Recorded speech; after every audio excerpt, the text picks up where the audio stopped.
Mobile number দাও।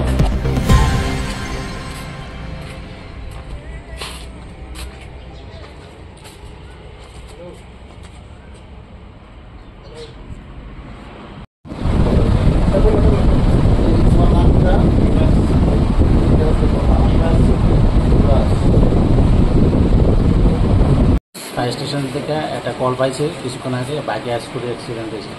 একজন মোটামুটি ইঞ্জুরি আছে পার্সন, নাম হয়েছে বিভাস দেববর্মা, 18 বছর। হ্যাঁ, মোটামুটি ভালোই ইঞ্জুরি হয়েছে। অ্যাক্সিডেন্টটা বিশ্রামগঞ্জ স্টেশনে, বাইক আর স্কুটি, বিশ্রামগঞ্জ হসপিটালে।